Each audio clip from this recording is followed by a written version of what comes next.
वेतन प्रशासन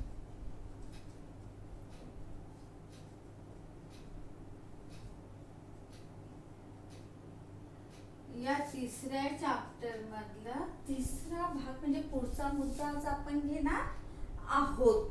आपला मुद्दा आहे आजचा कार्य मूल्यांकन.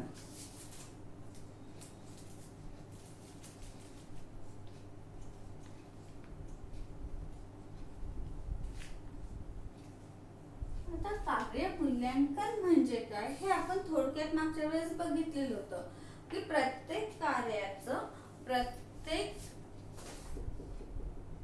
ऑफिस मध्ये प्रत्येक उपक्रमामध्ये काही ना काहीतरी महत्व असतं.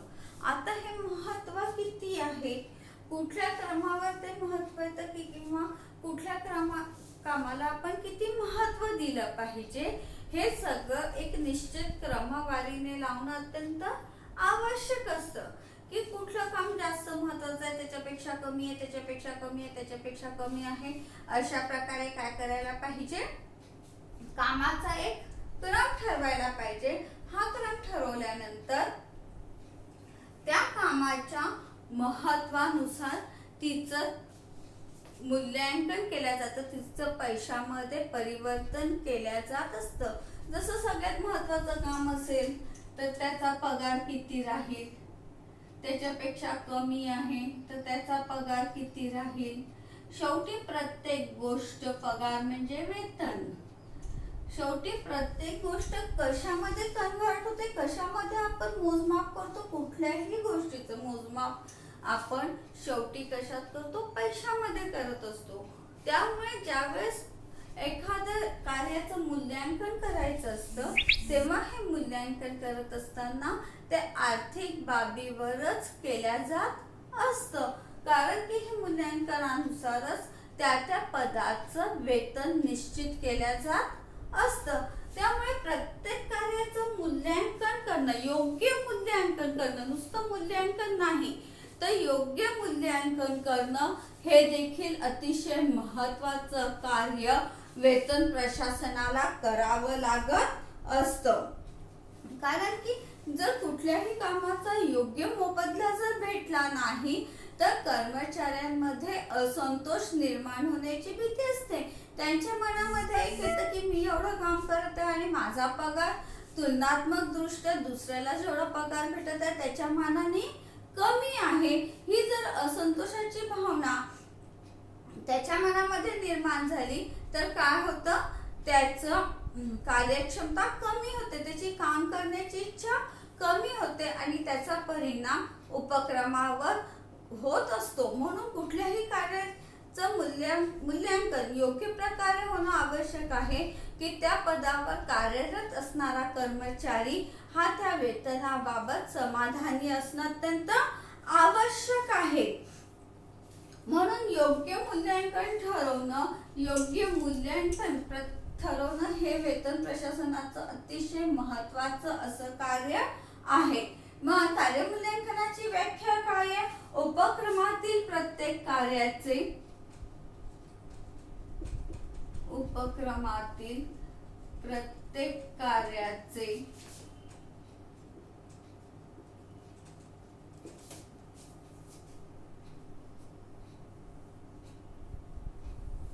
सापेक्ष मूल्य निश्चित करण्यासाठी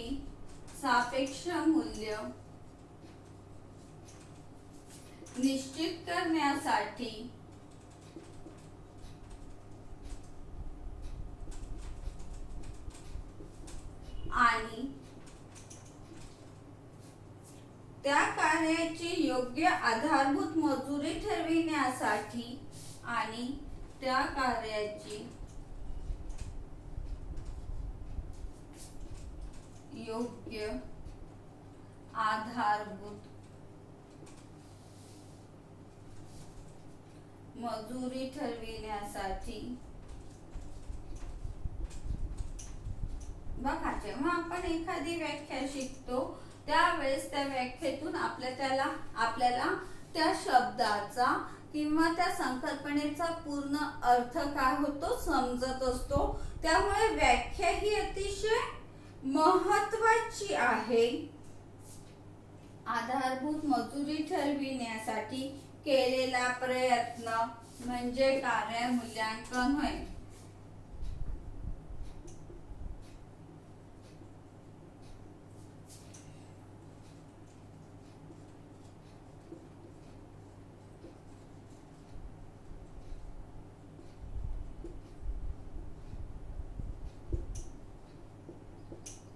उपक्रमातील प्रत्येक कार्याचे म्हणजे त्यांनी कुठल्याही कार्याकडे दुर्लक्ष केलेलं नाही आहे.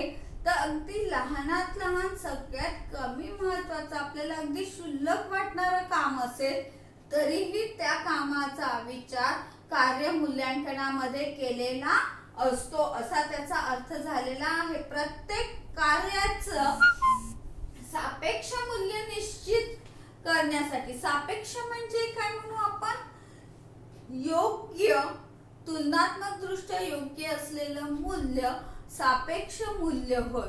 म्हणजे जसं की दोन मोबाईलचे कारखाने आहेत आणि एका मोबाईलच्या कारखान्यामध्ये जो कर्मचारी काम करत आहे त्याच पदावर दुसऱ्या मोबाईलच्या कारखान्यामध्ये काम करणारा जो कर्मचारी आहे, या दोघांचीही जी काही वेतन श्रेणी असेल, जे काही वेतन असेल, जे काही मजुरी असेल, ही जवळपास सारखी असणं आवश्यक आहे. ती त्या पदासाठी योग्य असणं आणि सारखी असणं आवश्यक आहे.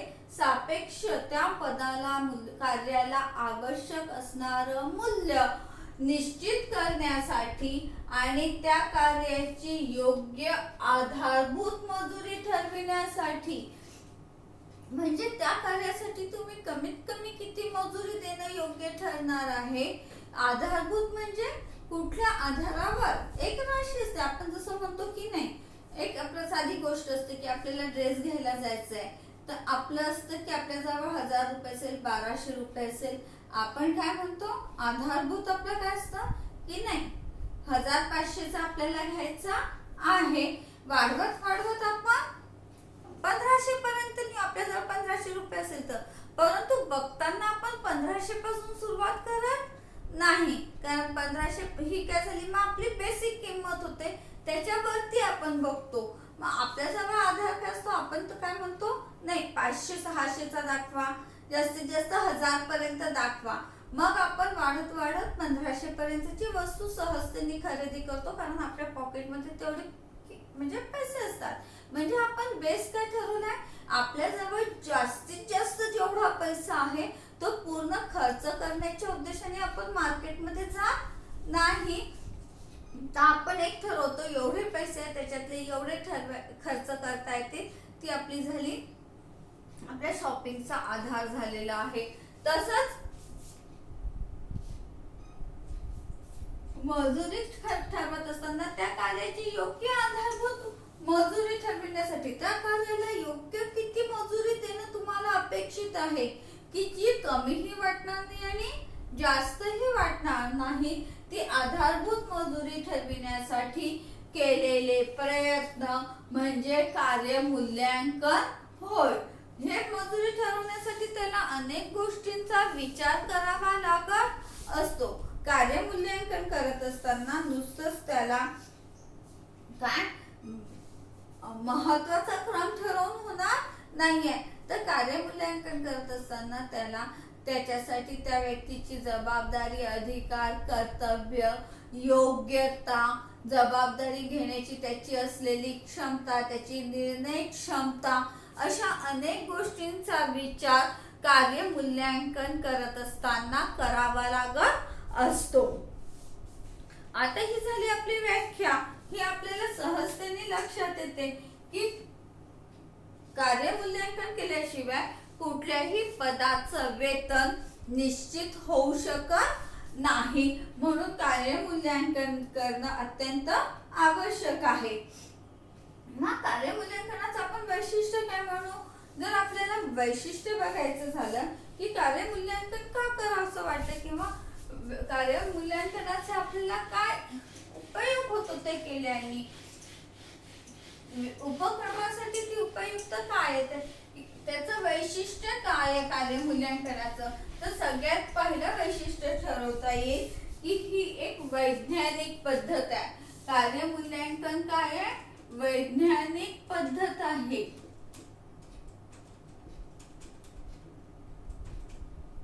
ही एक वैज्ञानिक आणि शास्त्रशुद्ध अशी पद्धत असल्यामुळे याद्वारे ठरविण्यात आलेले कार्य मूल्यांकन हे चुकीचं राहू शकत नाही. म्हणून याला एक बेस आहे की तुम्ही कुठल्या आधारे, कुठल्या तर्काच्या आधारे निर्णय घेत आहे याबद्दलची निश्चित कल्पना निर्णय घेणाऱ्या व्यक्तीला किंवा कार्य मूल्यांकन करत असताना कुठल्या आधारे ते करण्यात आलेलं आहे किंवा कुठल्या आधारे ते करायचं आहे हे समोरच्या व्यक्तीला माहित असतं. ती एक वैज्ञानिक आहे, शास्त्रशुद्ध पद्धत असल्यामुळे तिचे निश्चित असे काहीतरी नियम असणार आहे किंवा कुठले तरी काय म्हणू आपण त्याला पद्धत ठरलेली असणार आहे आणि त्या पद्धतीच्या आधारेच हे कार्य मूल्यांकन केल्या जात असतं. त्यानंतर याच्यामध्ये दुसरी महत्त्वाची गोष्ट काय आहे, प्रत्येक पदाचा विचार केला जातो. प्रत्येक पदाचा विचार केला जात असतो, त्याचे मूल्य ठरवले जात असते. म्हणजे एखादं पद कमी महत्वाचं आहे म्हणून त्याच्याकडे दुर्लक्ष केले गेलेलं आहे, अगदी त्याचं स्थान नाही आहे व्यवसायामध्ये किंवा त्याचं उपक्रमामध्ये त्याचं खूप मोठं योगदान नाही आहे त्या पदाचं, म्हणून त्या पदाकडे दुर्लक्ष केल्या जात नाही. तर प्रत्येक पदाचा विचार कार्य मूल्यांकन करताना केला जात असतो. त्यानंतरचं तिसरं महत्वाचं म्हणजे जबाबदाऱ्या व उत्तरदायित्व निश्चित केल्या जातात.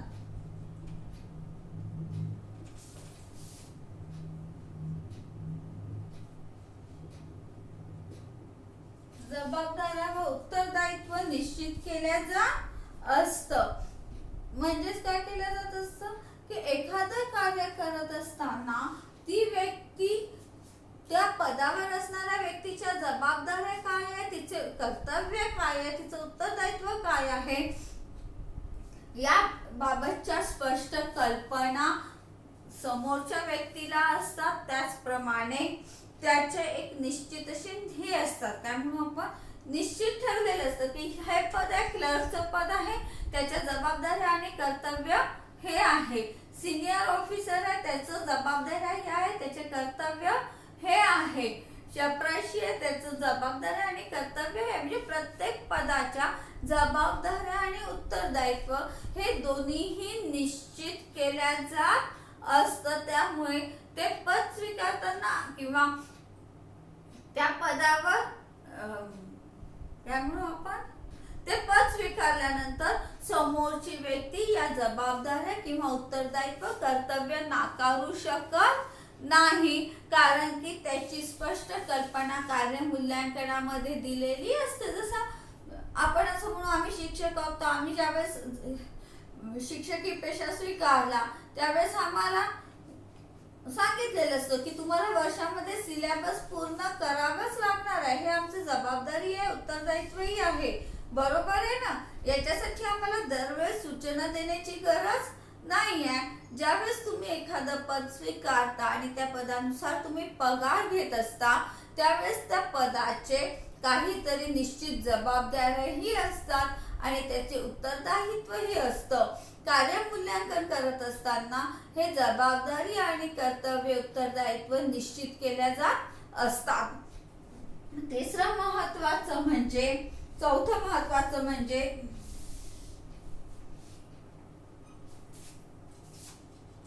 प्रत्येक पदासाठी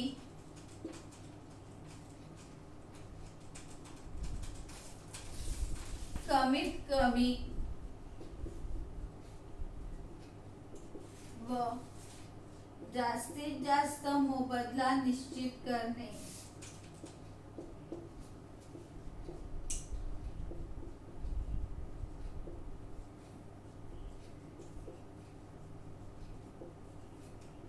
आता काय आहे, कमीत कमी आणि जास्तीत जास्त मोबदला निश्चित करण्याची गरज का पडते, कारण की आपण जर एखाद्या उपक्रमाचा विचार केला तर उपक्रमामध्ये नवीन कर्मचारी वर्ग येत असतो आणि जुना कर्मचारी वर्ग जात असतो.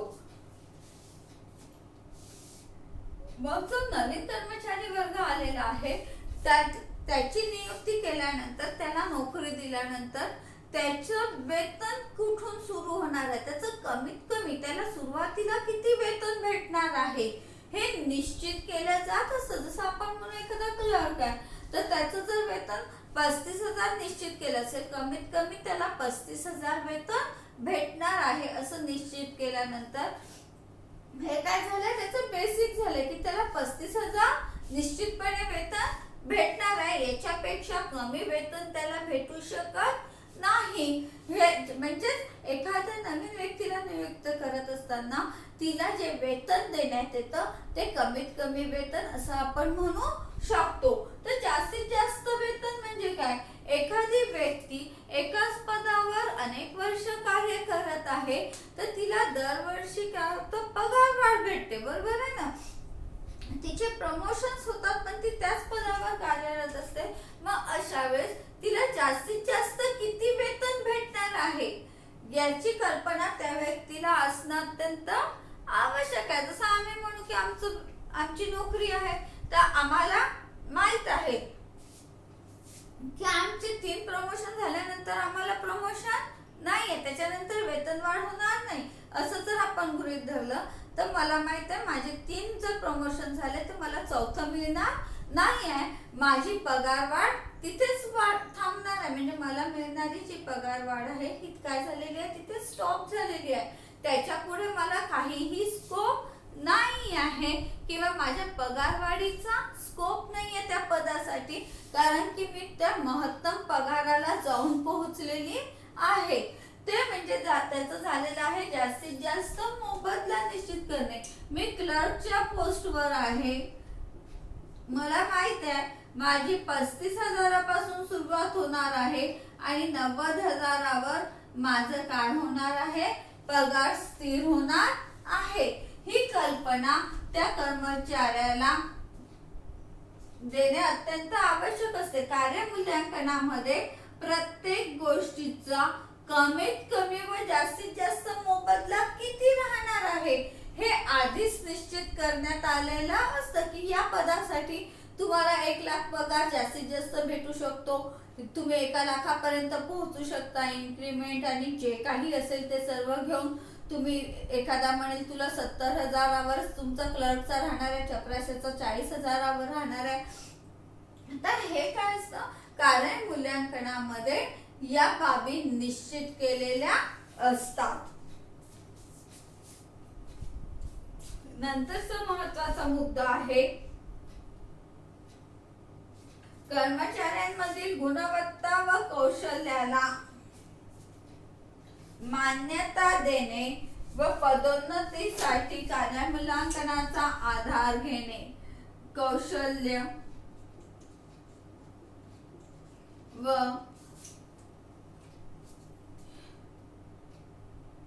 गुणवत्ता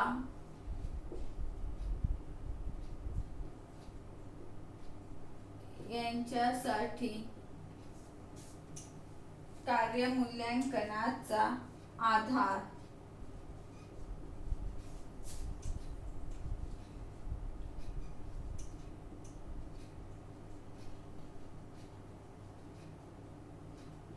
ज्यावेळेस तुम्ही कार्य मूल्यांकन करत असता एखाद्या कार्याचं, त्यावेळेस आपण आधीच बघितलेलं आहे की कार्य मूल्यांकन करत असताना त्या कार्यासाठी आवश्यक योग्यता किती आहे, शैक्षणिक पद त्याचं शिक्षण किती झालेलं असलं पाहिजे, त्याच्यामध्ये कुठले विशेष गुण असले पाहिजे, त्याच्यामध्ये कुठलं कौशल्य असलं पाहिजे, या गोष्टीचा विचार सर्वप्रथम केला जात असतो. म्हणजे कुठल्याही गोष्टीचं जर आपल्याला मूल्य ठरवायचं आहे तर आपण सगळ्यात आधी काय बघू, ती वस्तू किती उपयुक्त आहे हे आपण बघत असतो, बरोबर आहे ना.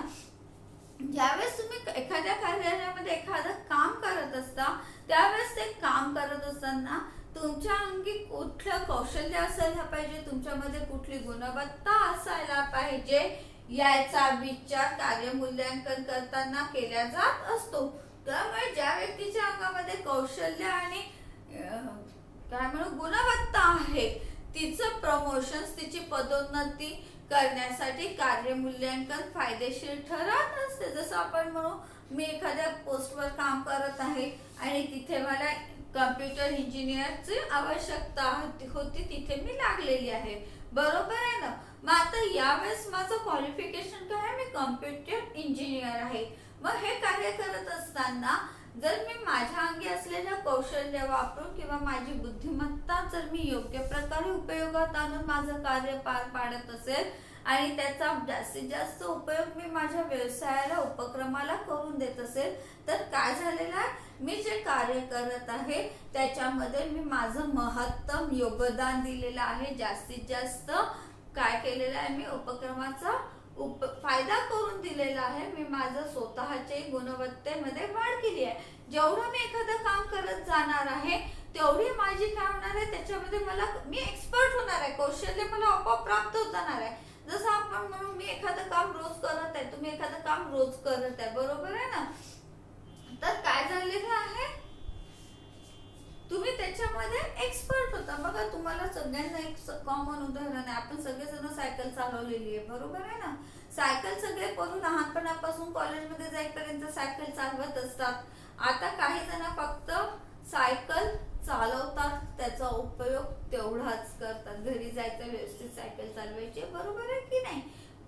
परंतु एखादा असं पण असतो त्याच्यामध्ये तो सायकल चालवतानाच त्याच्यावर कलाकारी देखील करायला शिकतो आणि तेच पुढे त्याचं उपजीविकेचं साधन सुद्धा होऊ शकतं. म्हणजे सायकल सगळेच जण चालवून राहिलेले आहे, परंतु कोणीतरी त्याचा काय केलेला आहे, आपल्या उपजीविकेसाठी उपयोग पण करून घेतलेला आहे.